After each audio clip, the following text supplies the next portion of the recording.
हाय बच्चों, मैं Vinod Kumar gravity physics classes के यूट्यूब चैनल पर आप सभी का हार्दिक स्वागत करता हूं। बेटा, अपन जो पढ़ रहे थे वो मैग्नेटिज्म में पहुंच रहे थे हम लोग। मैग्नेटिज्म का लेक्चर नंबर 4, कौन सा बेटा? लेक्चर नंबर 4, जिसमें अपन ने इससे पहले वाले लेक्चर में अगर नहीं देखा है तो कृपया करके वो लेक्चर ज़रूर देखें। इसके साथ में इसकी लिंक दी गई है, इसके नीचे इसका डिस्क्रिप्शन में इसकी लिंक दी गई है इससे पीछे वाले लेक्चर की, तो ज़रूर देखें।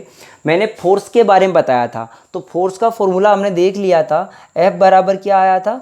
QVB आया था। बेसिक तो यही आया था हमारा कि सब QV क्रॉस B, हमने इस फोर्स का फॉर्मूला देख लिया था। अब अपन आपसे बात किया कि सब इस वाले में ये मैग्नेटिक फील्ड है अंदर की तरफ, इसके अंदर किसी चार्ज Q को मास M वेलोसिटी 30 डिग्री पे एंटर कराया। अब सोच के देख, ये बता सबसे पहला सवाल कि सब इसका यहाँ सर्कल बनेगा, जैसे एंटर होगा V इधर की तरफ है।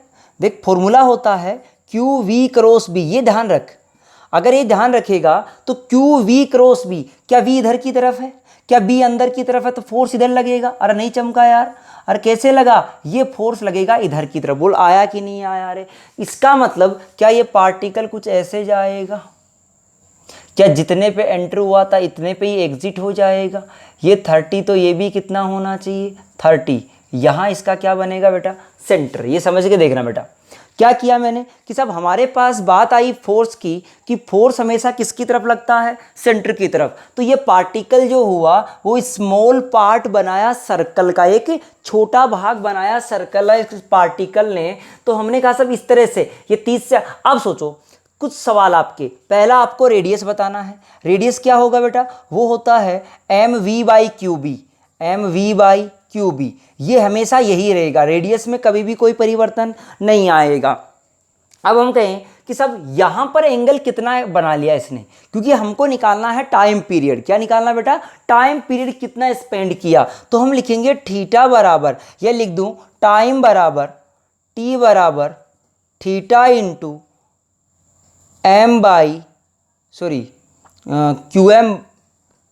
QB/M। ये 2 पाई, याद करो 2 पाई M। भाई कैपिटल T बराबर क्या था याद करना? कैपिटल T बराबर 2 पाई M/QB था। तो QB/M हो जाएगा। ये क्या हो जाएगा? QB/M हो जाएगा। अरे यार उल्टा लिख दिया क्या मैंने? T बराबर थीटा इंटू M/QB, ये हमारा, बोल क्लियर है? ये तो हमारा टाइम पीरियड होता है पहले से। या ये कहाँ से आया था? थीटा बराबर ओमेगा टी से। थीटा बराबर ओमेगा टी से आया। तेरे को ये टी निकालना है, तो बेटा ये टी निकालना, तो ये कितना एंगल बना है वो निकालना पड़ेगा। अब सोच के देख, ये कितना हमारा 30 डिग्री। अब सोच, ये 30 है तो ये कितना हुआ? 60। ये 60 हुआ तो ये कितना हुआ? 30। नहीं चमका यार, बोल आया कि नहीं आया? ये 30, फिर सुनना, ये 30 है तो ये कितना हुआ? 60। ये 60 हुआ तो ये कितना हुआ? 30। नहीं चमका। ये 30 है तो यहां बना दे जेड। क्या ये 30 बनेगा? क्या ये भी 30 बनेगा? क्या टोटल एंगल 60 बन गया? अरे थीटा का वैल्यू कितना आ गया? क्या π/3 आ गया? क्या टी का वैल्यू यहां से सोल्व करके निकाल सकते हो? बोल चमका कि नहीं चमका? तो बड़ा इसके लिए कोई भी सवाल हो इस तरह से सवाल आप कर सकते हो। कैसे घुमा? ये एंटी क्लॉकवाइज। अरे कैसे घुमा? Anti clockwise. इसमें देखो, इसमें एंटर कर रहा है 60 से। बोल वेलोसिटी इधर है, बी अंदर, तो फोर्स इधर। क्या फोर्स की वैल्यू इधर की तरफ लगेगी कहीं? तो क्या ये ऐसा पार्टिकल ऐसा सर्कल बनाएगा? देखो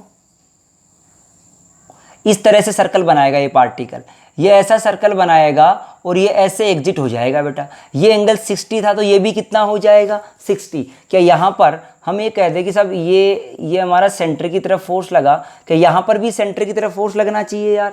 बताओ कितना एंगल बनाया उसने यहाँ पर, वो निकाल लेते हैं। ये कितना? 60, तो ये कितना है? 30। बोल नहीं चमका यार? ये 30 है तो क्या ये भी 30 होना चाहिए? अरे ये 30 तो क्या यह निकाल सकता है यार? क्या 120 आ गया? नहीं चमका। तो ये कितना आया? ये आ गया 270। अरे कितना आया ये?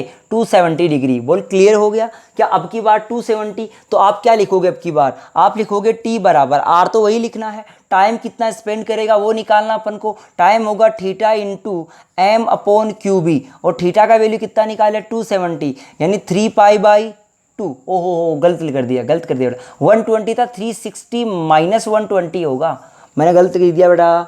ये कितना आया रे, ये 60, ये 30, ये 30 तो ये 30, then this is 120 because of there is a triangle, तो 120 हो गया। 120 हो गया तो 360 टोटल होगा, 360 120 काट दो, क्या यही बना? क्या इतने का आर्क बनाया? इस एंगल का ही तो ये आर्क बनाया हमारा 240 डिग्री का। 240 किसका वैल्यू आ गया? थीटा का। क्या समझ में आ गया? टी निकालना सीख लिया, आर तेरे को निकालना आता ही है, वो सारी बातें। इस वाले सवाल में आ जाओ, किसको एंटर करा रहे हो आप? इलेक्ट्रॉन को। ध्यान से सुनो, अभी तक क्या किसको एंटर करवा रहे थे आप? पॉजिट्रॉन को, या कह दूं पॉजिटिव चार्ज को। अब किसको एंटर करवा रहे हो आप? आप करवा रहे हो नेगेटिव चार्ज को। बेटा नेगेटिव चार्ज है, करंट वेलोसिटी इधर है हमारा, बी अंदर है, तो फोर्स किधर? इधर। फोर्स इधर, इधर किस पे लगता फोर्स? अरे इधर तो पॉजिटिव पे लगता यार, ये तो कैसा चार्ज है बेटा? इसमें इसके अनुसार जो आता है वो किस पे आएगा? पॉजिटिव के लिए। हमें किस पे चाहिए? नेगेटिव के लिए। इसका मतलब फोर्स इधर ना लगकर किधर लगेगा? इधर लगेगा, यानी ये ऐसा पार्ट बनाएगा और ऐसे बाहर निकल जाएगा। अरे उड़ गए तोते भाई साहब, आया ही नहीं तुमको यार। क्या ए एंटी क्लॉकवाइज डायरेक्शन में घूमेगा? ये कैसे घूम रहा था? Anti clock. ये कैसे घूम रहा था? Anti clock. ये कैसे घूमेगा? क्लॉकवाइज। बोल क्लियरिटी है? मैंने बी अंदर वाले करवा दिए, क्या अगर बी बाहर होता तो भी सोल्व कर लेता यार? बोल क्लियरिटी आ गई। अब अपन बातें करते हैं कुछ अगले सवालों की। ये तो हमारे बेसिक सवाल थे जिनसे अपन सोल्व करके निकाल सकते हैं। और सुने, आपसे कई बार ऐसे जेई एडवांस में पूछते हैं ऐसे सवाल हमारे, तो क्या क्या बातें होती है उसकी चर्चा अपन कर लेते हैं बेटा। देखो आपसे क्या कहा गया कि सब आपके पास एक रीजन है, ये कोई रीजन है, ये रीजन है, ठीक है बेटा जी। मैंने कह दिया कि सब एक चार्ज पार्टिकल को आपने Q मास m को V से थीटा एंगल पे एंटर करवाया। कितने पे एंटर कराया बेटा? थीटा एंगल पे। और B किधर की तरफ है हमारा? अंदर। मैं सारे सवालों में B अंदर लेके चलूंगा यार, B अंदर की तरफ। और B कैसा हमारा? कांस्टेंट। ठीक है साहब, बहुत बढ़िया। हमने क्या कहा कि सब ये थिकनेस T है, ये क्या है हमारा? T। ध्यान से सुनना, ये T है। अरे अरे रुको रुको रुको रुको रुको, मैंने कहा कि ये ऐसे नहीं, ऐसे एंटर कराया बेटा। Q है, मास m है, ये V है, ऐसे हमने एंटर करवाया परपेंडिकुलर। तो एक बात सोच, तीन कंडीशन यहां हो सकती है। क्या हो सकती है? सोच के देख। अगर मान ले मैं इसको नहीं कहता, यहां तक फील्ड ना होकर मैं ये कह सकता था साहब ये पूरा चक्कर लगाएगा, ऐसे ऐसे निकाल सकता था मैं। सोच के देख, सोच के देख एक बार। तो एक बात बता, अगर ये थिकनेस, ये क्या रहा होगा बेटा? इसका रेडियस रहा होगा। अगर मैं कह दूं कि कंडीशन नंबर फर्स्ट कि रेडियस का वैल्यू, किसका वैल्यू? आर का वैल्यू, या कह दूं M V by Q B का वैल्यू छोटा है अगर टी से, या कह दूं टी से छोटा है, तो हमारा जो होगा पार्टिकल वापस सेम रीजन में आ जाएगा। ये फर्स्ट रीजन है, ये सेकंड रीजन है, और ये थर्ड रीजन है। बोल क्लैरिटी आई पहली बात में? अगर टी का वैल्यू बड़ा है आर रेडियस से, हाँ चमका साहब, ये बात तो सही है आपकी, बिल्कुल सही आया। अगला समझना इसी के अंदर, दूसरा कंडीशन मैंने कह दिया, यदि आर का वैल्यू, या मैं कह दूं M V by Q B का वैल्यू छोटा है, बड़ा है, किससे? टी से। अब सोच के देख, अब की बार जो आपका रीजन की बात करें हम लोग, इसमें हमने कहा सब हमारे पास एंटर हो रहा था, ये जो टी का वैल्यू है यहां इसका सेंटर मान लो, और ये पार्टिकल ऐसे घुमा हमारा, भाई सर्कल का पार्ट तो बनाएगा हमारा, तो ये ऐसे हो गया इस तरह से, और ये हमारा टी है, ये बी अंदर की तरफ था ही हमारा। सुनो, ये रेडियस आर है तो ये भी आर रहा होगा बेटा। हमने कहा सब ये Q mass M speed V, क्या इस तरह से गया और यहां ऐसे बाहर निकल गया? अरे नहीं चमका यार। कौन से रीजन में आया बेटा? ये तीसरे रीजन में। अब बताओ, क्या ये जो रेडियस था उसका वैल्यू ज्यादा हो गया ना इस टी से यार? तो आर का वैल्यू ज्यादा हो जाए टी से, या लिख दूं M V by Q B का वैल्यू ग्रेटर देन हो जाए टी, तो कौन से रीजन में निकल जाएगा हमारा? थर्ड रीजन में मिल जाएगा। बोल क्लियरिटी आई मेरी बात? और सुने बेटा, यहां से आपसे वही सवाल पूछा गया, बताओ कितना टाइम लगाया, कितना क्या हुआ क्या नहीं हुआ, सारी बातें करनी है बेटा। अगर ये थीटा एंगल बना लिया तो सोच के देख, क्या ये रिलेशन निकाल सकता है? यहाँ से ये आर है, इसके अंदर आप साइन थीटा लगा दो। क्या लगा दो? Sine theta. तो साइन थीटा बराबर perpendicular upon base hypotenuse is equal to, मैं कह दूं कि सब यहाँ से t बराबर जो आया टी बराबर देखो क्या आएगा, आर इंटू साइन थीटा आना चाहिए रे। अरे नहीं चमका यार। और आर का वैल्यू क्या है बेटा, आर का वैल्यू होता है M V by Q B into sine theta. अरे नहीं चमका क्या यार, क्या यहाँ से थीटा का वैल्यू निकाल सकते हो कि एंगल कितना आया? क्या थीटा बराबर लिख दूँ कि Q B into T by M V sine inverse? क्या थीटा भी निकालना सीख लिया इस बात से हमने कि सब क्या होगा, क्या कंडीशन होगी, कौन से रीजन में जाएगा। फिर से समझ ले, अगर इस टी का वैल्यू ज़्यादा हुआ रेडियस से तो ये वापस सेम रीजन में आ जाएगा, फर्स्ट रीजन में। अगर रेडियस का वैल्यू छोटा बड़ा हो गया टी से तो दूसरे रीजन में बाहर निकल जाएगा, और जब बाहर निकलेगा तो सीधा निकल जाएगा बेटा। ये भी बात चमक गई तुम्हारी। तो सब ये दो चीज़ें अपन ने और देख ली यहाँ पर, इसके साथ में कैसे हमारा ये रीजन का कंसेप्ट आया। बोल क्लियरिटी आई ना रही इस बात की? बेटा कई बार आपको कह देता है कि साहब टी का वैल्यू है M V by 3 Q B, ऐसे कहीं वो कहता है टी का वैल्यू, बताओ कौन से रीजन में जाएगा, कितना एंगल बनाएगा। तो टी का वैल्यू यहाँ पुट कर लो, टी का वैल्यू यहाँ पुट कर दोगे, क्या एंगल आ जाएगा हमारे पास। मेथड हमारा ये है, मेथड हमने देख लिया वो ये है, और वैल्यू पुट करेंगे तो हम इस तरह से सॉल्यूशन इसका कर सकते हैं। बोल आ गई ये बात समझ में बेटा? एक सवाल तुम्हारे लिए और लिख देता हूँ मैं, वेक्टर फॉर्म में एक सवाल देता हूँ आपको मैं। वेक्टर फॉर्म में हम कैसे सवाल को सोल्व करेंगे उस पर चर्चा कर लेते हैं थोड़ी सी। देखो हमने कहा कि सब हमारे पास वेक्टर फॉर्म है, कैसे? आपसे कहा गया, क्या कहा गया कि सब आपके पास v का वैल्यू है V naught I cap, V naught I cap है माइनस का, ठीक है। और कहा गया जो e का वैल्यू है वो है b का वैल्यू, सॉरी b बराबर b नोड जे कैप, ये है। आपसे बोला गया कि साहब इसका कोऑर्डिनेट बताओ क्या रहेगा, इसके सेंटर का जो सर्कल बनेगा कैसे बनेगा। देखो हमने क्या बोल दिया, दिस इज हमारा x है, ये हमारा क्या है बेटा जी y। सोच के देख, क्या x की तरफ कौन है, b की, v वेलोसिटी किधर है रे? कोई भी पार्टिकल है, उस पार्टिकल को हमने कहाँ से चलना प्रारंभ करवाया, 0,0 से। कहाँ से चलना प्रारंभ कराया बेटा, 0,0 से किधर की तरफ फेंका, इधर की तरफ। कितने से फेंका, वी नोड से। और बी किधर की तरफ है, ऊपर की तरफ, ऐसे बी है। ये बात समझ में आ गई? हाँ चमका साहब बिल्कुल। अब देखो बेटा हमने कहा वी, सुना वी इधर है, बी ऊपर है, तो फोर्स ऐसे लगेगा, नहीं चमका, अंदर की तरफ लगेगा। या ऐसा कर ले, इसको ऐसा बना ले कोऑर्डिनेट को, क्योंकि वो सर्कल तू बना नहीं पाएगा, वो सर्कल तेरा ऐसा वाला बनेगा उधर की तरफ, ऐसा वाला। इसलिए तुम ये सोचो कि सब ये हमारा जेड डायरेक्शन है, ये हमारा वाई डायरेक्शन है, और ये हमारा एक्स डायरेक्शन था इधर, ठीक है। हाँ सब है बिल्कुल। हमने कहा ये जे डायरेक्शन यानी बी ऊपर की तरफ है बेटा।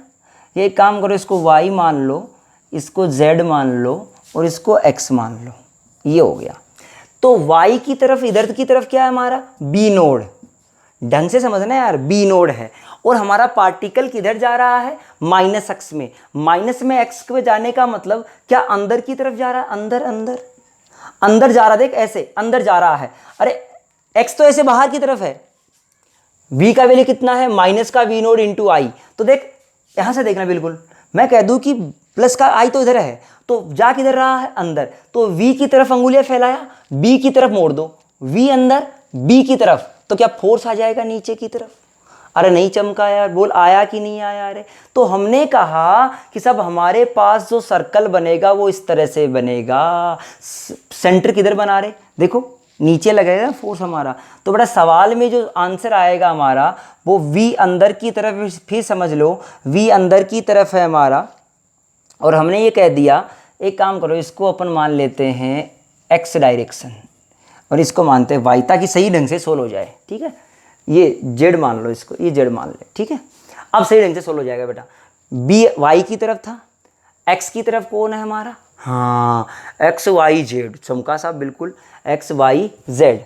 तो हमने क्या कह दिया बेटा, हमने ये कहा कि सब हमारे पास b किधर है, v किधर है, नीचे, v नीचे है, b इधर, तो फोर्स किधर लगा, इधर की तरफ, फोर्स इधर लगा, फोर्स इधर लगा, v नीचे इधर, तो फोर्स इधर लगा।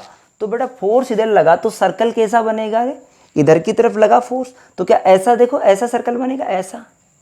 चमका ही नहीं यार तुम लोगों को, ऐसा सर्कल, ऐसा सर्कल बनेगा यहाँ पर, यानी ऐसे बना दूं मैं यहाँ पर, 1 मिनट, इस तरह से बना दिया मैंने, जिसका सेंटर कहाँ होगा, नीचे की तरफ। तो बेटा वो चीज़ें आपको सोल्व करना आना चाहिए। ये हमारा वेक्टर फॉर्म से हम सवाल को सोल्व कर सकते हैं। इसका खास यूज जो आएगा हमारा, वो अपन आगे पढ़ेंगे, अब जो पढ़ेंगे हेलिकल पाथ में। अगला हेडिंग डालो नीचे, तीसरा। तो हम पाथ ऑफ द पार्टिकल पढ़ रहे थे, तीसरे नंबर पर पहुंच गए बेटा। यदि थीटा का वैल्यू, 3 नंबर, यदि थीटा का वैल्यू ना तो 0 है, ना 180 है, और ना ही 90 है, बाकी कोई भी जनरल थीटा है, थीटा का वैल्यू जो है वो 0 से लेके 90 के बीच में है, तब हमारा पाथ कैसा आएगा देख ले बेटा। मैंने क्या कहा कि सब इधर की तरफ हमारा बी लग रहा है, इधर क्या लग रहा है हमारा, बी लग रहा है इस डायरेक्शन में।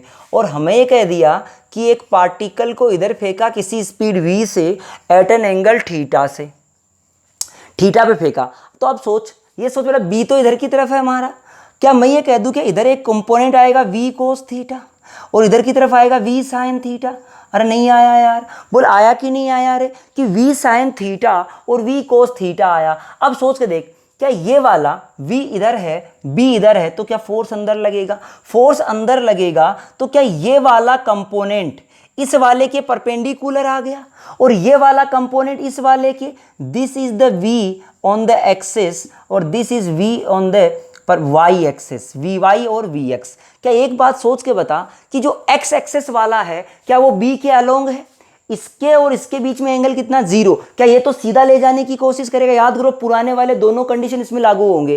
क्या ये वाला इसके परपेंडिकुलर ऐसे गोल गोल घूमेगा, ये गोल घुमाएगा तो क्या ये वाला आगे भी लेके जाएगा बेटा? अरे आया ही नहीं यार तुम लोगों को, देख ऐसे इस तरह से चलेगा यार, ये भी आगे भी तो लेके जाएगा ना। जितने समय में ये वाला इसको घुमाएगा, भाई v ऊपर है, b इधर है, तो फोर्स अंदर लगेगा, तो ऐसे ऐसे घूमेगा, ऐसे ऐसे घूमेगा। तो जब एक चक्कर घूमा तो क्या v कोस थीटा इसको आगे भी तो ले जाएगा, तो जैसे घूमता जाए आगे जाता जाएगा। इसे कहते हैं हेलिकल पाथ। क्या कहते हैं बेटा? हेलिकल पाथ कहते हैं। और सुन, ये जो एक चक्कर घूमने में जितना डिस्टेंस आगे चला, या कह दूं एक बार यहां छुआ एक बार यहां छुआ, दो छुअन के बीच का डिस्टेंस क्या कहलाता है? पिच कहलाता है। और पिच को लिखेंगे v cos theta into T, v cos theta into T. अब सोच इसका रेडियस क्या रहा होगा रे सर्कल का? तो रेडियस निकालने का तरीका तो वही था, क्यू वी बी, या लिख दूं, सब सीधा लिख दो, r बराबर q into V sine theta, sorry M V sine theta upon Q B. खत्म। क्या आ गया हमारे पास? अरे v की जगह यहाँ क्या आ जाएगा? v परपेंडिकुलर वाला। ये कौन सा वेलोसिटी आया बेटा यहाँ पर? ये वेलोसिटी होता है हमारा परपेंडिकुलर वेलोसिटी। तो सब ये हमारे पास r का वैल्यू आ गया। ये कैसा पाथ बनेगा हमारा? हेलिकल पाथ बनेगा। पिच के बारे में चर्चा कर ली हमने, इसके पाथ की चर्चा कर ली, तो सारी चर्चाएं हमने यहाँ से सोल्व कर ली। ये वैसा हमारा हेलिकल पाथ का सवाल हो गया। बोल क्लियरिटी आई? जैसे एक सवाल ले लूँ मैं आपसे, क्या कहा गया कि velocity of the particle is 3i cap plus 4j cap. ये तो हमारा वेलोसिटी दिया गया। और b बराबर दिया गया 2i केप इंटू टकला। 2 टकला कौन सी डायरेक्शन में दिया गया बेटा? आई केप में। आपसे बोला गया रेडियस वेडियस सब बताओ, पिच बताओ कितना होगा, क्या होगा। तो सोच के देख, क्या इधर का वेलोसिटी 3 मीटर पर सेकंड है? क्या इधर की तरफ हमारा b आया रे? अरे b कितना आया? 2 टकला दिया हुआ है ना, 2 टकला कांस्टेंट। क्या इधर की तरफ हमारा 4 मीटर पर सेकंड आया? बोलो घुमाएगा कौन रे इसको? क्या 4 मीटर पर सेकंड वाला घुमाएगा? अरे नहीं चमका यार, 4 मीटर पर सेकंड वाला घुमाए तो रेडियस कितना आएगा बेटा? रेडियस आएगा हमारा m इंटू वी। वी की जगह क्या लिखूंगा मैं? वी की जगह क्या लिखूंगा? 4 लिखूं कि 3 लिखूं या 5 लिखूं? वी की जगह लिखूंगा कितना? 4। अरे वी की जगह कितना लिखूंगा? 4 लिखूंगा। तो मैंने क्या लिख दिया? m into 4। मास जो भी रहा होगा हमें नहीं पता, मास जो भी रहा m इंटू 4, क्योंकि कौन सा भी लेना होता है? क्या परपेंडिकुलर भी लेना होता है? ओ हो, परपेंडिकुलर भी यही हुआ यार b के। तो अपॉन क्यू बी, जो भी चार्ज था, इंटू बी। ये किसका वैल्यू आ गया? रेडियस का। बताओ एक चक्कर घूमने में समय कितना लगेगा? क्या लिखेगा? 2 पाई m बाई क्यू बी रे। अरे एक चक्कर में यही लगेगा हमारा समय। क्या हम बात करें कि पिच लेंथ की, जो पिच आएगा, पिच को लिख दूंगा, पिच बराबर वो आएगा 3 गुणा टी, और टी का वैल्यू यहां से निकाल लोगे। ये हमारा जनरलाइज फॉर्म हो गया इस सवाल के लिए कि साहब आप कैसे कैसे इसको सॉल्यूशन कर सकते हो। तो ये हमने इसके बारे में चर्चा कर ली। अगला हेडिंग डालो बेटा। इंपॉर्टेंट बात होती है, सवाल बहुत छोटा होता है, आसान होता है, लेकिन आता रहता है। लिखो, a moving charge in a moving charge particle in a electric field and magnetic field. Magnetic field और इलेक्ट्रिक फील्ड में हमारा मूविंग चार्ज होगा तो उसके लिए क्या कहानी होती है, तो बेटा सुन ले। Electric field and magnetic field दोनों के अंदर हमारा चार्ज पार्टिकल की बात कर रहे हैं, चार्ज्ड पार्टिकल की बात कर रहे हैं। तो बेटा चार्ज पार्टिकल की अगर दोनों की बातें कर रहे हैं हम लोग तो क्या कहानियां होगी, सोच के देखना। मैंने कहा कि सब हमारे पास जो नेट फोर्स होगा, अब वो नेट फोर्स होगा QE plus QV cross B। क्या ये दो फोर्स होंगे अब की बार? भाई इलेक्ट्रोस्टैटिक फोर्स भी होगा और दूसरा क्या मैग्नेटिक फोर्स भी होगा। नहीं, हाँ बिल्कुल चमका, बिल्कुल यार।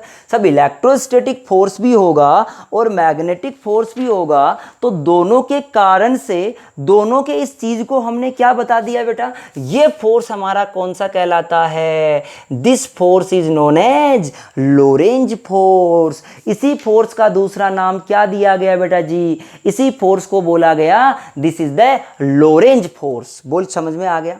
जैसे सवाल की बात करें, मान लो मैंने कह दिया इधर की तरफ हमारा इलेक्ट्रिक फील्ड लगा हुआ है, इधर की तरफ हमारा इलेक्ट्रिक फील्ड लगा हुआ है और इधर ही हमारा मैग्नेटिक फील्ड है, दोनों एक ही तरफ है। एक चार्ज पार्टिकल को यहां छोड़ दिया गया बेटा। जैसे आपने चार्ज पार्टिकल को छोड़ा तो इनिशियल वेलोसिटी क्या था? 0। चार्ज कितना? U, Q, मास कितना? M। बता इसके कारण, पहले इस E के कारण से क्या आएगा, इसमें वेलोसिटी आना शुरू कर देगा। क्या वेलोसिटी इधर आना शुरू कर देगा? क्योंकि एक्सेलेरेशन हो जाएगा हमारा QE/m। क्या वेलोसिटी आना शुरू हो गया? फिर वेलोसिटी और B के बीच में एंगल कितना है? 0 डिग्री। बताओ इसका कोई फर्क पड़ेगा? क्या मैग्नेटिक फोर्स यहां पर जो होगा वो 0 होना चाहिए रे? क्या सिर्फ इलेक्ट्रोस्टैटिक फोर्स ही होगा? चमक गई ये बात। और सुनना, सवाल की बात कर लूं इसका मैं। सवाल किस तरह से अपन को पूछ सकता है? आपसे बोला गया कि साहब एक वायर है, ध्यान सुनना, ए वायर, सॉरी रुको, a magnetic field which is in north to south direction, north से साउथ डायरेक्शन में है, ऑन द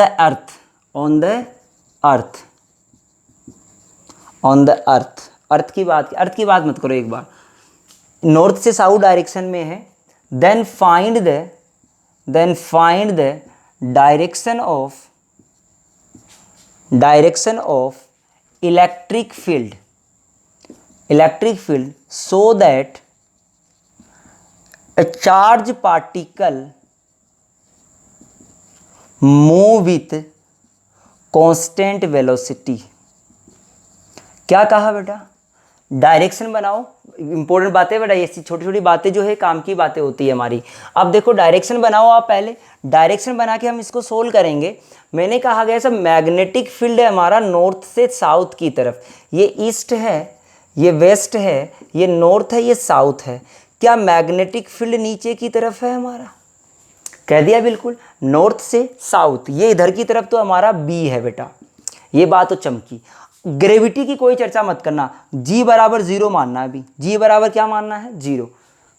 अब सोच के देख, अगर आपने चार्ज पार्टिकल को, और बोला गया हॉरिजॉन्टल, कैसे बोला गया बेटा? हॉरिजॉन्टल फेंका, कांस्टेंट मूव हॉरिजॉन्टली।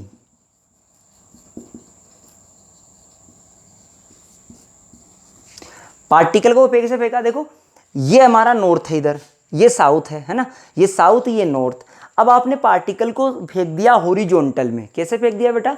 हॉरिजॉन्टल में फेंक दिया। और आपसे बोला गया इलेक्ट्रिक फील्ड का डायरेक्शन किधर हो ताकि वो कांस्टेंट रहे। अब हॉरिजॉन्टल में कैसे? हॉरिजॉन्टल में भी कह देता हूं बेटा, कैसे ले लो यार, हॉरिजॉन्टल में क्या दिक्कत है।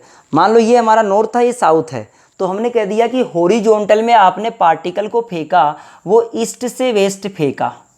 किधर जा रहा पार्टिकल? ईस्ट से वेस्ट। देखो इधर की तरफ हमारा b है, इधर की तरफ क्या है? वेलोसिटी। तो पहले सोचो v क्रॉस b, फोर्स किधर लगा रहे? नहीं चमका। तो बेटा इस पार्टिकल पे जो फोर्स लगेगा on particle which is in upward direction, और कैसे लगेगा? अपवर्ड लगेगा बेटा। तो हमें क्या चाहिए कि नीचे अगर एक फोर्स लग जाए तो क्या हमारा पार्टिकल स्टेबल रह सकता था? नीचे क्या लगा सकते? नीचे डाउनवर्ड, डाउनवर्ड। ये हमारा अपवर्ड, अपवर्ड ये, अपवर्ड ये फोर्स कैसे लग रहा है? ऐसे। कौन सा फोर्स? मैग्नेटिक वाला। तो हमें कौन सा चाहिए बेटा? इलेक्ट्रोस्टैटिक। वो कैसे लगना चाहिए? अंदर, नीचे, नीचे की तरफ। तो ये FE लगना चाहिए। तो बेटा डायरेक्शन किधर होगी इलेक्ट्रिक फील्ड की? ऊपर से नीचे की तरफ। तो ये डायरेक्शन से आपको निकालना आना चाहिए। ये कहानी होगी हमारी इस बात की। बोल क्लियरिटी आ गई बेटा। अगला हेडिंग डालो, force on A current carrying wire. Force on A current carrying wire. उस वायर वाले का भी मैं डेरिवेशन नहीं बताऊंगा, सिंपल सी बात पढ़ेंगे कि force on A current carrying wire. एक करंट कैरिंग वायर है, उस पर क्या फोर्स लगेगा वो अपन को निकालना बेटा। क्या निकालना है? करंट कैरिंग वायर को किसी मैग्नेटिक फील्ड में रख दिया जाए तो उस पर क्या फोर्स लगेगा, उसकी चर्चा अपन कर लेते हैं। देखो तो इसकी चर्चा किस तरह से करेंगे। मान लो हमने कह दिया साहब हमारे पास जो फोर्स होता था चार्ज के लिए वो क्या होता था? Q into V cross B होता था। यही होता था। अरे यही तो होता था हमारा, Q into V cross B हुआ करता था हमारा। अब सोच के देख, ये हमारा कोई भी करंट कैरिंग वायर है बेटा, इसका छोटा सा dl एलिमेंट ले लिया हमने, और हमारे पास B कहीं ऐसे लग रहा है। मान लो ऐसे हमने कह दिया कि साहब B हमारे पास कुछ ऐसे लग रहा है, ठीक है। तो अब एक को बताओ बेटा, क्या इसमें कोई करंट बह रही है हमारी? I बराबर NEAVD। मैं तो इतनी चर्चा नहीं कराऊंगा, तुम तो ये सोच लो कि Q ही तो है। अरे Q बहेगा तभी तो हमारा करंट आएगा। तो मैंने V को, मैं देख दूसरा ये वाला डेरिवेशन नहीं करा रहा हूं मैं, सिंपल वाला, सिंपल एक जनरल बात बता रहा हूं। क्या V को तुम DL/T लिख सकते हो? L/T। अरे B को क्या लिख सकते हो? वेलोसिटी बराबर लेंथ अपॉन टाइम लिख सकते हो, L/T। क्या T को इसके साथ ले ले, Q/T। अरे क्या चार्ज दौड़ने लग गया अरे किसी समय के लिए? क्या चार्ज दौड़ने लग गया तो करंट आ गया हमारा? B इधर था, इस चार्ज ऐसे दौड़ रहा है इसके अंदर, करंट दौड़ने लग गया। क्या this is known as current? तो I बराबर I हम इंटू L क्रॉस B। ये किसका वैल्यू आ गया? फोर्स का वैल्यू। किस पर फोर्स आया बेटा? ये जिस वायर में करंट बह रही है, L लेंथ के वायर को जब मैग्नेटिक फील्ड में रखा गया तब उस पर एक फोर्स लगा, वो फोर्स का वैल्यू बेटा ये आया। चमक गई रे बात, क्या हुआ? ये क्लैरिटी आई मेरी ये बात। तो बेटा हमने ये फोर्स का सेम टू सेम यही बात थी, इसी का दूसरा रूप। इसको कई बार टीचर ऐसे बताया था, मेन बात तो ये, सही बात तो ये है, ये तो मैंने आपको याद करने के लिए बता दिया, इसका कोई यूज नहीं है इसलिए मैंने आपको इतना बता दिया। तो बेटा अब अपन आगे बढ़ते हैं, इसके न्यूमेरिकल्स कैसे कैसे हमसे पूछा जा सकते हैं बेटा। देखो इसके न्यूमेरिकल पे अपन चलते हैं, एक मिनट, इसके न्यूमेरिकल पे चलते हैं हम लोग। जैसे मान लो आपसे एक पहला ही सवाल पूछा बेटा, मैंने क्या बोला कि साहब मेरे पास ऐसे मैग्नेटिक फील्ड है इस तरह से। फॉर्मूला आपको अच्छी तरह आना चाहिए बेटा, अच्छी तरह याद होना चाहिए। ये B है अंदर की तरफ, कितना है मुझे नहीं पता, है ना। मैंने कहते B अंदर की तरफ है, फोर्स जो लगेगा करंट कैरिंग वायर पे वो IL क्रॉस B लगेगा, ठीक है। L वेक्टर है, L की डायरेक्शन किधर होगी? जिधर करंट की होगी। आपसे बोला गया एक वायर को ऐसे रख दिया बेटा, L लेंथ के वायर को ऐसे रख दिया, करंट बह रही है I, ये AB वायर। आपसे सिर्फ इतना सा पूछा गया, बताओ इस वायर पे लगने वाला फोर्स कितना है और किधर होगा। तो सोच के देख, क्या L इधर है, लेंथ L मान लेते हैं इसका L, तो मैंने कहा L इधर है, पहले वाले की तरफ अंगुलियां फैलाओ, B की तरफ मोड़ो, B किधर है? अंदर। क्या फोर्स ऊपर लगेगा? अरे नहीं आया यार, फोर्स लगा ऊपर। अगर छोटे से टुकड़े की बात करूंगा तो क्या डीएल पे लगेगा छोटा सा डीएफ। छोटा सा डीएफ बराबर क्या लिखूंगा बेटा, वो लिखूंगा I into D L into B into sine theta. देखो डीएल इधर है, बी अंदर है, तो क्या साइन 90 हो गया। साइन 90 कितना होता है 1। तो यहां से हमने कहा नेट निकाल लो यार, तो क्या लिख देंगे I L into B, this is the force on the wire. नहीं चमका यार। और सुन, अगर मैं इस सवाल को ऐसे लिख देता, ये हमारा ऐसा है बेटा, ये बी अंदर की तरफ है। पहले छोटी छोटी बातों को समझना तभी अपन सीख पाएंगे। मान लो ये हमारे पास वायर है ए बी, ये एल लेंथ का है, ठीक, एल लेंथ का वायर है। ये कोई एंगल बना रहा है यहाँ से, ये 37 डिग्री बना रहा है, थीटा बना रहा है, 37 बना रहा है। अब बताओ क्या इसमें करंट ऐसे बह रही है, तो क्या फोर्स कैसे लगा, वी इधर है बी अंदर, क्या फोर्स इधर की तरफ है हमारा। बोल क्लियरिटी आई। अब फोर्स को लिख सकते हो कितना बेटा, आई एल इंटू बी। बोल यही तो आया, आई एल क्रॉस बी। अब बेटा वेक्टर फॉर्म में अगर इसको लिखना हो तो कैसे लिखेगा, लिख ले, ये 37, ये लिख दे थीटा, ये थीटा तो ये theta, this is also theta, so this is F sine theta और ये एफ कोस थीटा। क्या आई कैप जे कैप के रूप में भी लिख सकते हैं इस बात को, ये भी समझा दिया मास्टर ने। अब सुनना और सुनना बेटा, अभी छोटी सी बातें करा रहा हूँ, अब बड़ी बड़ी थोड़ी बातें बढ़ाता जाऊंगा लेवल में। मैंने कहा अभी ये सवाल लिया आपने, अगर मैं ये सवाल ले लूँ तो ये सिमेट्रिक सवाल है बेटा, ये ए, ये बी, ये सी, करंट बह रहा है ऐसे, इस तरह से करंट बह रहा है और बी अंदर की तरफ है हमारा, मैग्नेटिक फील्ड जो है वो अंदर की तरफ है।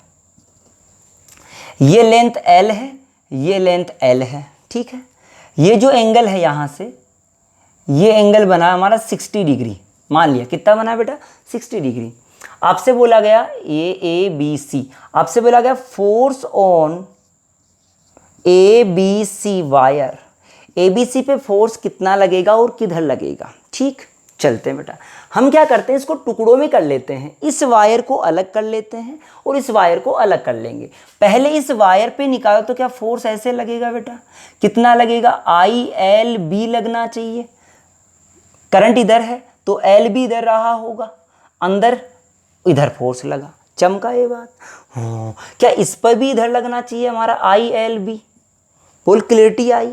अब सुन बेटा, मैं ये कह दूं कि यार मेरे को ये चीज़ तो समझ में आ गई, क्या इसका कंपोनेंट होना चाहिए इधर की तरफ। यार ये कितना, सुनना, ये एंगल कितना है रे, क्या 30 डिग्री है, हाँ सब 30, तो ये एंगल कितना हुआ 60, तो दिस इज 60, ये कितना अगेन 30।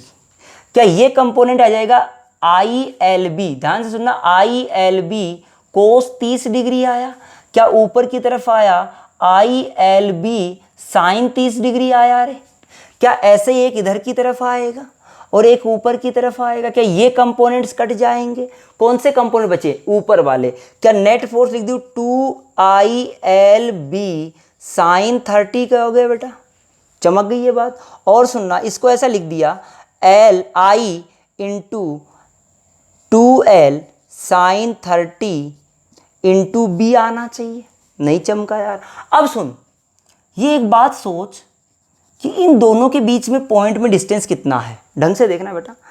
इसका ये 30 डिग्री है, इसका component L sine 30, this is L sine 30, क्या दिस इज 2L साइन 30, नहीं आया यार। क्या ये डिस्टेंस A और C के बीच का इफेक्टिव डिस्टेंस है, तो याद रखना I कौन सा डिस्टेंस लेना हमेशा, effective distance, this is F net.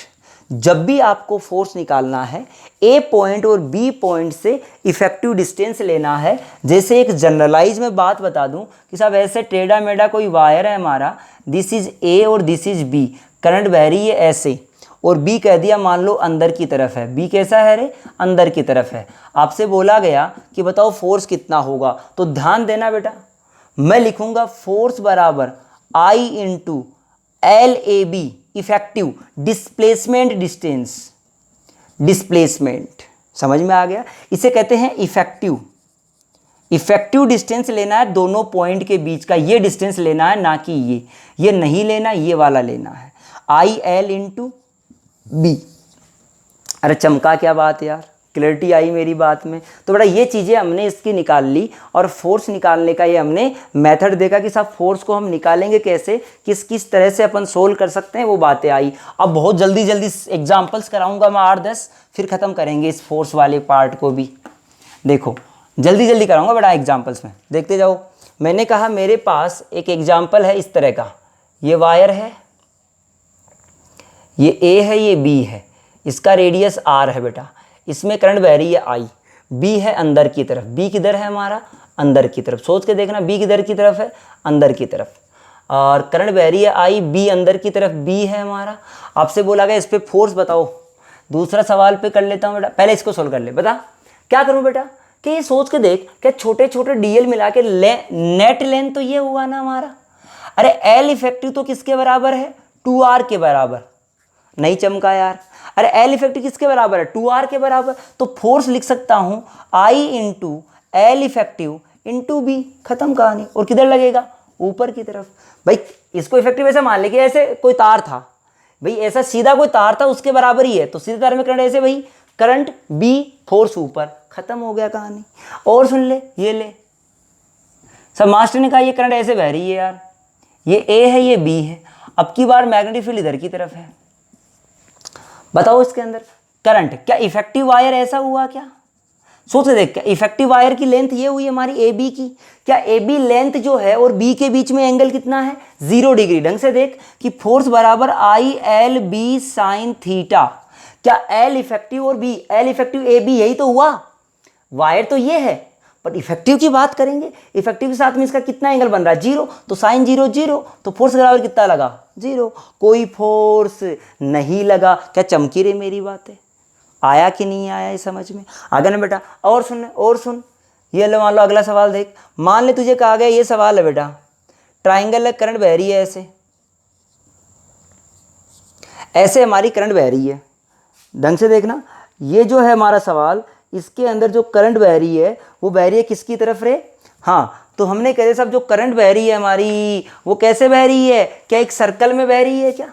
ध्यान देना बेटा, अगर आपके पास कोई भी लूप है, कोई भी लूप, ध्यान से सुनना, कोई भी लूप, तो सोच के देख बेटा, क्या इस अगर सर्कल में करंट बह रही है, तो अगर सर्कल में करंट बह रही है, इस लूप पर फोर्स पूछेगा, सोच के देख, क्या इस बी अगर अंदर है, बी अगर अंदर है, तो सोच के देख, डर क्या फोर्स इधर लगेगा इस पर, मान लो F1, क्या इस पे इधर लगेगा, चेक कर ले, फोर्स इधर लगेगा F2, मान लो इस पे फोर्स की बात करेंगे तो F3, नहीं आया क्या बेटा ये जो फोर्स लगा, क्या नेट फोर्स 0 होना चाहिए, क्योंकि इस लूप में L इफेक्टिव कितना है, 0।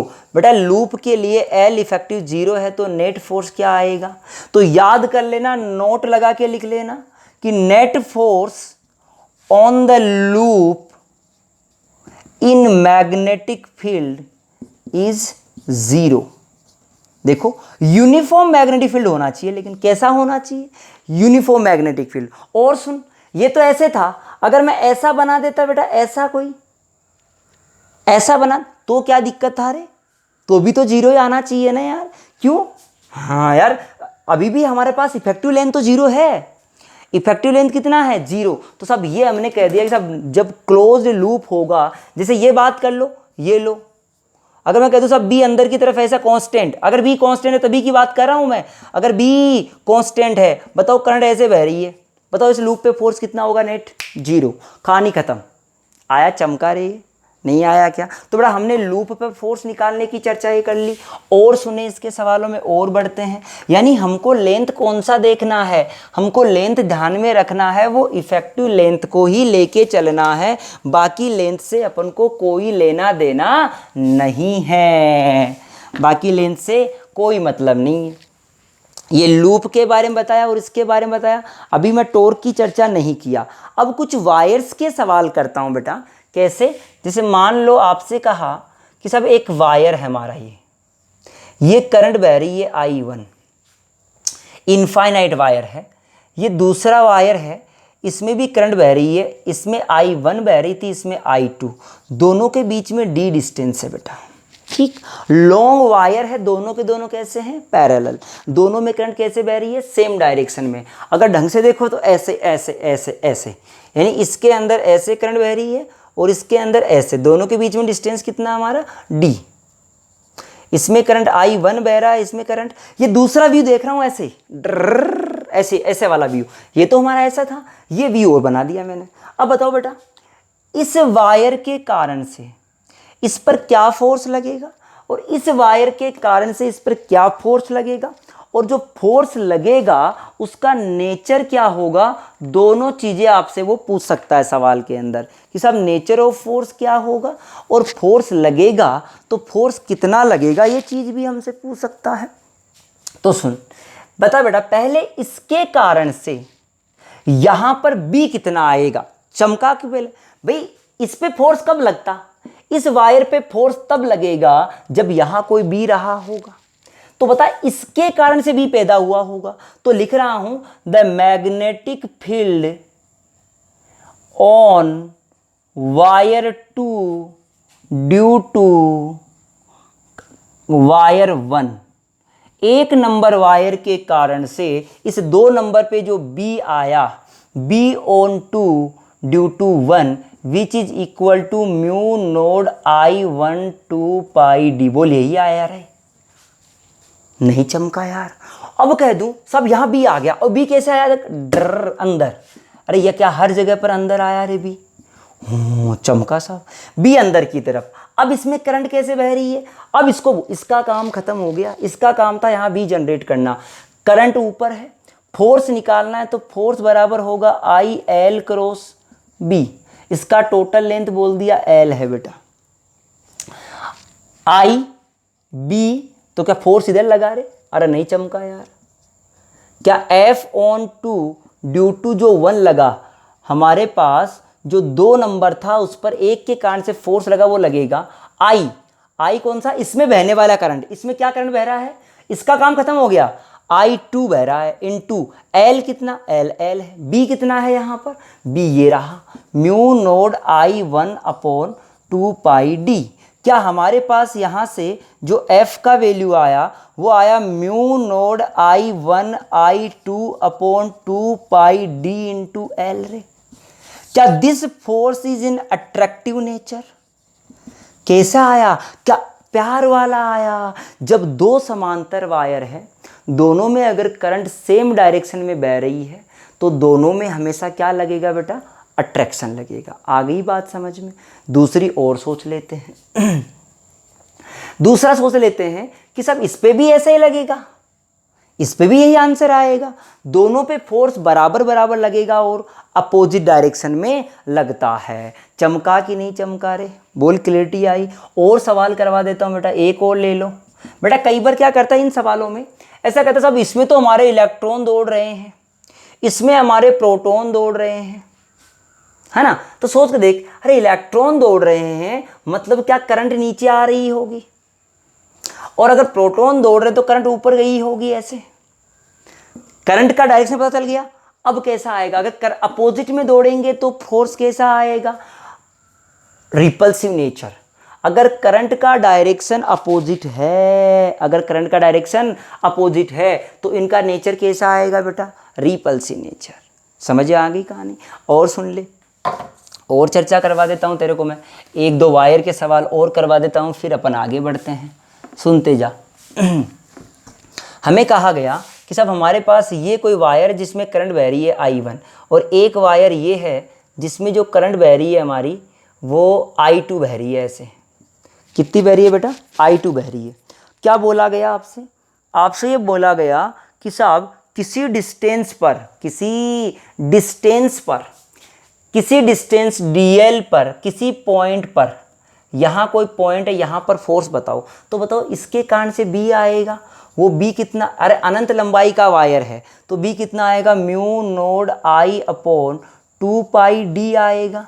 अगर D डिस्टेंस की बात करूँ तो क्या ये हमारा B का वैल्यू आएगा। अगर फोर्स B अंदर ही आएगा, B करंट इधर है, B अंदर, तो फोर्स किधर लगेगा, इस वायर पे ऊपर फोर्स लगेगा I कितना हमारा जो भी है I2, I L, D L D L D L D L मिल क्या हो जाएगा रे। अब बता क्या ये डी कांस्टेंट है हमारा? नहीं है कांस्टेंट। तो क्या डी अलग अलग जगह पर अलग अलग होगा? तो मैं इसको लिख दूंगा एक्स के रूप में।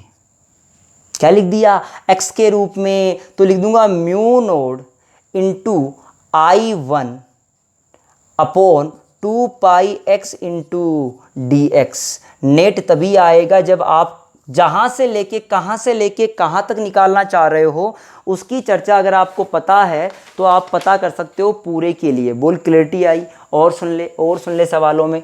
मैंने कहा मेरे पास एक सवाल है ये वाला कि सब करंट बह रही है ऐसे बेटा I1, एक लूप है ऐसा बेटा,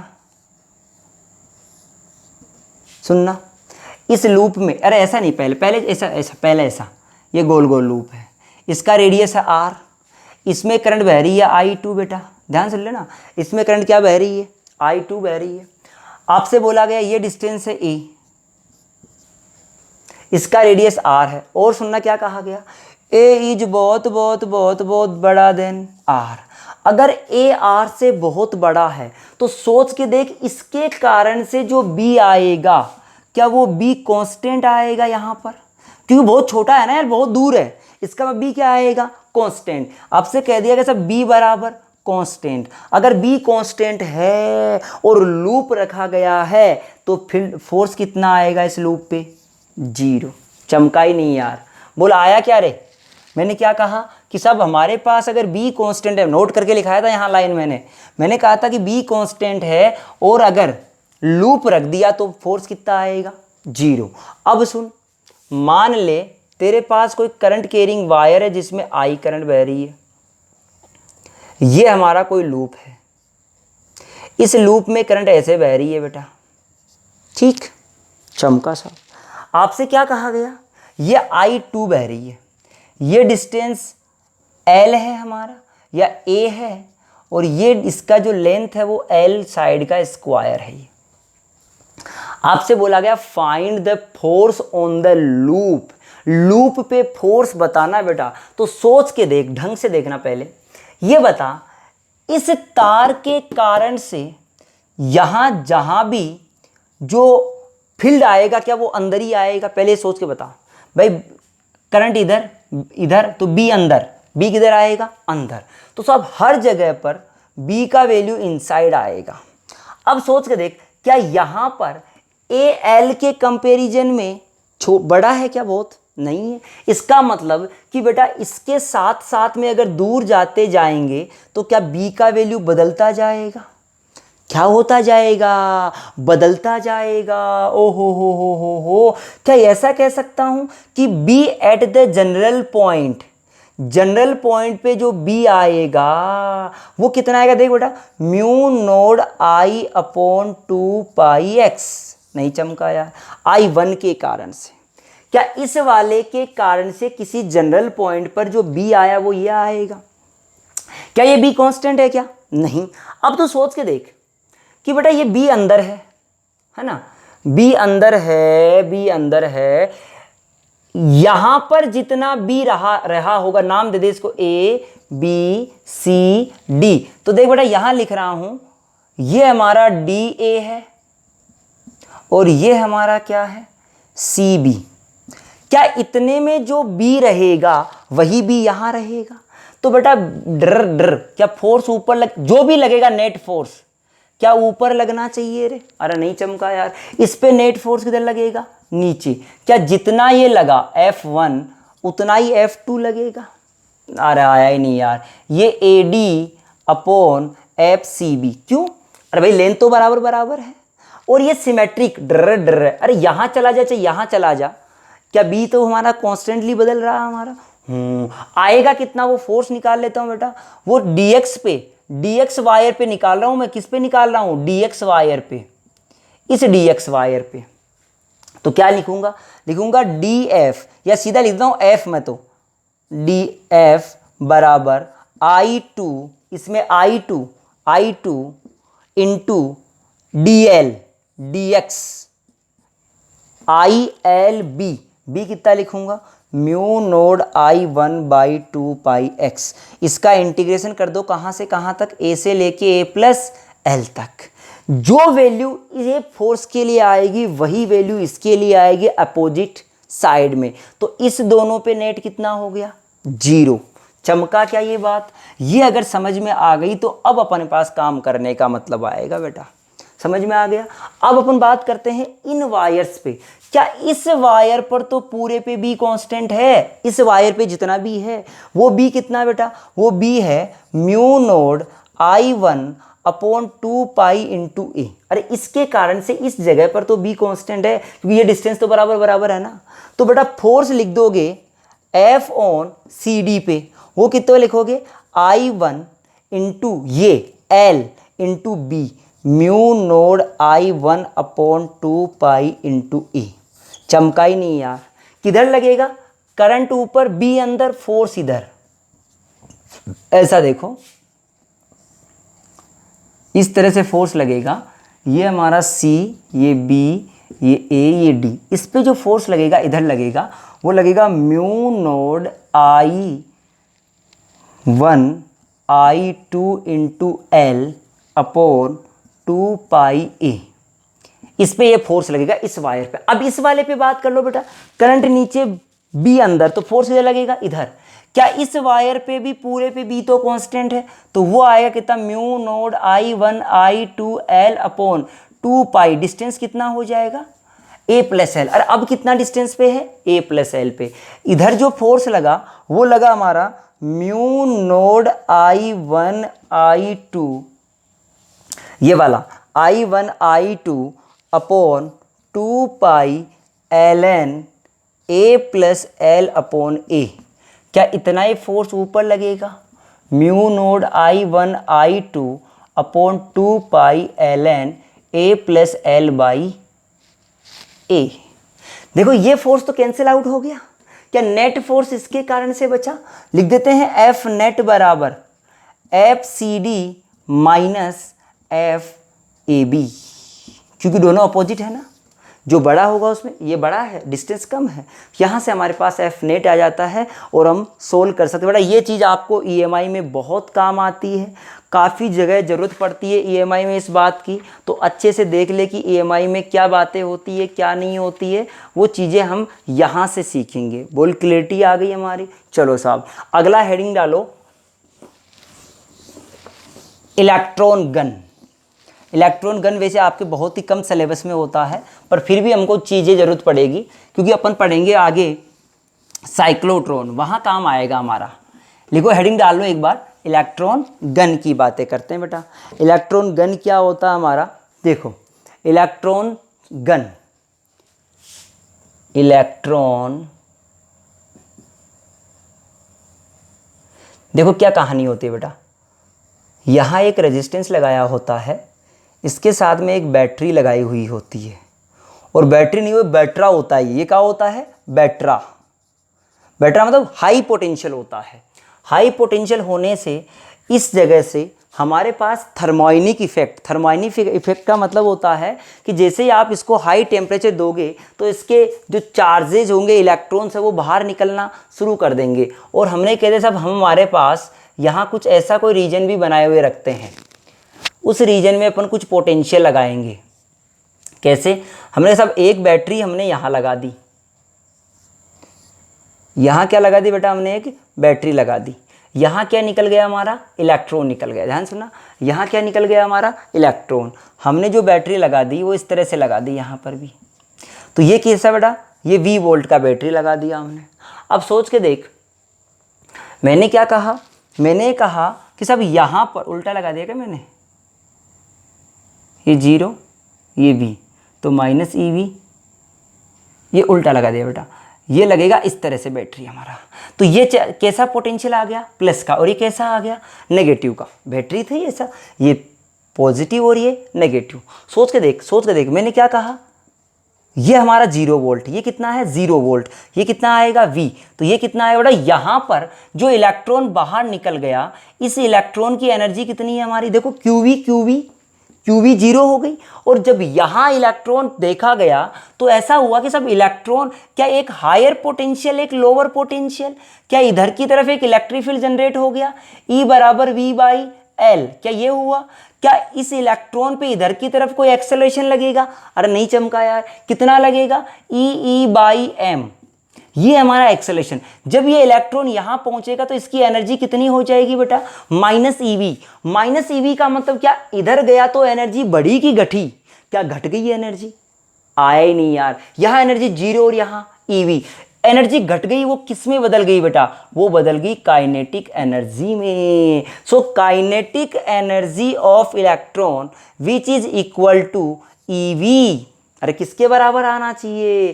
EV के बराबर। इसको लिख दो half of mv square. V से V काट दूं क्या? अबे दिस इज द वेलोसिटी, ये क्या है हमारा? पोटेंशियल। ये आपने पोटेंशियल लगाया तो यहां से स्पीड या वेलोसिटी आया, वो आया 2EV बाई M का अंडर रूट। ये हमारे पास इलेक्ट्रॉन गन से निकलने वाला वेलोसिटी आया इस इलेक्ट्रॉन का। अब बताओ, जितना ज़्यादा पोटेंशियल लगाओगे उससे क्या मिलेगा? उतना ही ज़्यादा वेलोसिटी। हम बहुत सारे पार्टिकल्स को वेलोसिटी हाई देने के लिए ऐसी चीज़ों का इस्तेमाल करते हैं। अब ये तो एक बेसिक कंसेप्ट था हमारा, हम इससे ज़्यादा आगे पढ़ते हैं हमारा साइक्लोट्रॉन, वो इसी के बेस्ड होता है हमारा। हेडिंग डालो साइक्लोट्रॉन। देखो साइक्लोट्रॉन क्या होता है? ये छोटे पार्टिकल्स को एक्सेलरेट करवाने के काम आते हैं। इलेक्ट्रॉन गन बोल दो चाहे साइक्लोट्रॉन बोल दो बेटा जी। हमने कहा साइक्लोट्रॉन की बात करो। साइक्लोट्रॉन क्या होता है बेटा? स्मॉल पार्टिकल्स, चार्ज पार्टिकल्स को हमारा एक्सेलरेट कराने के काम आता है। किसके काम आता है रे? एक्सेलरेट करवाने के काम आता है हमारे चार्ज पार्टिकल को। कौन? साइक्लोट्रॉन। अरे कौन आता है? साइक्लोट्रॉन हमारा उसको एक्सेलरेट करवाने के काम आता है। अब सुनो किस तरह से ये होता है। हमने कहा कि सब कुछ इस तरह से बना हुआ होता है।